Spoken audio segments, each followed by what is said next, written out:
Welcome to Math 1324.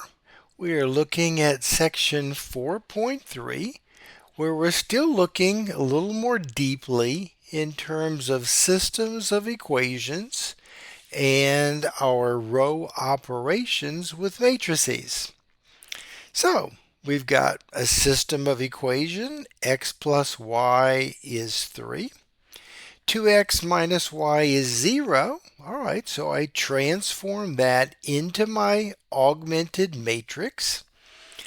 All right, now I want to transform this thing into my hope ones down the main diagonal, zeros in other places.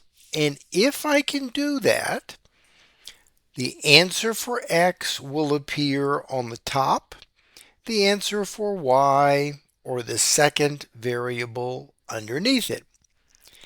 Now you might ask yourself, after we went over section 4.2, if I swap the rows, doesn't that affect the answers? No, the answer for x will always appear right here in row 1, where that 1 is, and down the diagonal, y will always appear there. Now, while that's my hope of what I want to get, I might also get one of these, 0, 0, something not 0. That means that the system of equations has no solution. And if it's two equations in our system, then that means that the lines are parallel.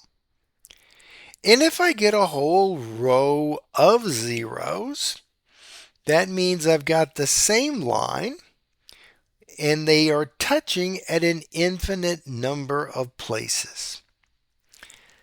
So, if I get 0, 0, 3, that would quickly tell me I have no solution. And if I have 0, 0, 0, then I would have an infinite number of solutions, and I would have to work to find a formula that would generate all of those points. So let's see, we started off, I think, with our system like this. And so I've got a 1 there. I want to use this 1 to make that 2 a 0. So I multiply all the way across by minus 2. Okay, minus 2, minus 2, minus 6. I added to row 2 and I'm going to get a new row 2. All right. Remember, we get ones by multiplying or dividing. So here I'm going to take my new row 2 and simply divide by negative 3. Minus 6 divided by negative 3 is a positive 2. All right, so it's looking good. I've got a 1, got a 0, got a 1. I want to use the 1. You always try to use ones to make zeros.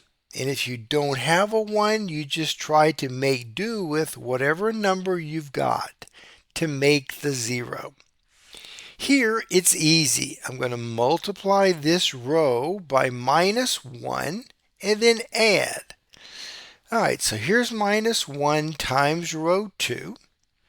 And I'm going to add it to row 1 and I'm going to make a new row 1. So 1, 0, 1.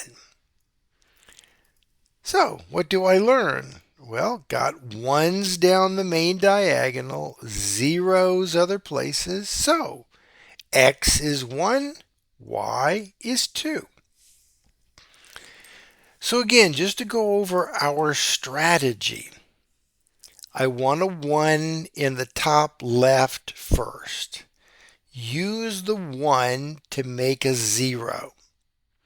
Then try to get a 1 to make a 0 above it.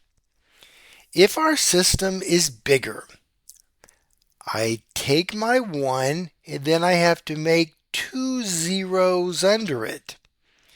I then try to make a 1 and then make a 0 above it and a 0 below it. Finally, make a 1 down here on the bottom right and then make zeros above it. That's my general plan. All right, so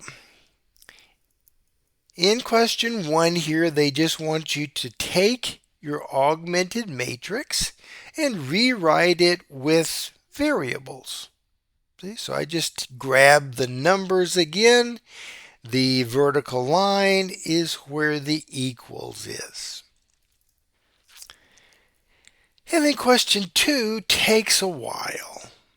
We have a system of 3 equations and 3 unknowns. All right, so I grabbed this big giant thing, stuck it all in my matrix. Okay, where the equals is this vertical line. Now, when you do that, check it a couple times because miscopying is one source of making mistakes. All right, now that I did that, I'm looking at my numbers in the front. I see a 1 there. All right, so I'm going to take row 3 and I'm going to swap it out and let it become row 1. So, it's a 1. I now want to use this 1 to make a 0 and make a 0. To get rid of the 2, I'm going to need a -2. To get rid of that 3, I'm going to need a -3.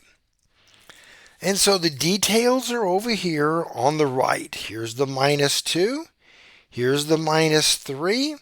I'm going to add them to rows 2 and 3 and make new ones. Go slowly and carefully. Another thing is adding or multiplying mistakes. They are very difficult to find. So what does that do for me? If I did all that, I've got a 1, a 0, a 0. Remember, I wanted a 1 here next. I don't have a 1. I've got this 8 and a -8. I don't really want to divide because then I would be stuck with ugly fractions. But I am noticing that if I just add these two things together, I can make a 0 there. So let me just try that and see what happens. So I took row 2 and 3, added them up, and I got that. All right, that looks interesting. Now, I'm thinking, why don't I just take row 3 and divide that by -1? Okay, well, can do that. And the numbers here, I can reduce those a little bit by dividing that row by 2. All right, so I'm there. Well, where is there? All right, well, let's see. How am I going to get rid of that 5 when I have a 4 there? Oh, that looks terrible. Well, I'm thinking if I multiply that by a -5, that would give me a -20. And then if I added that to 4 times that 5, that's a +20, I would get a 0. Okay, so I did that, and there's my new row 1. Now, looking at that, you may think, oh my God, we lost the 1. It's okay. Sometimes if you can't get a 1, you just make do with what you have. And then in the very last step, you can do the division to make it a 1. Because you don't care if the problem is over and you have ugly fractions. You just don't want to carry them step by step. So where am I at? I do have something, two zeros, something, two zeros. Got a 1, that's good. I can use that now to make two zeros above it. All right, so doing all that, where am I at? Right here. Got a 1 and a 1, that's good. So now, finally, see how I have just the main diagonal, zeros in other places? I can now divide by 4 because if it divides cleanly, great. If it doesn't divide nicely, well, I'm just stuck with a fraction. And so here, divide by 4, here, divide by 4. And by doing that, I find x1 is minus 7, and x2 is 5, and on the last one, x3 is 1. So again, go slowly, carefully. It's very easy to make a simple mistake, which would then carry through the rest of the problem. So good luck. Don't get too frustrated.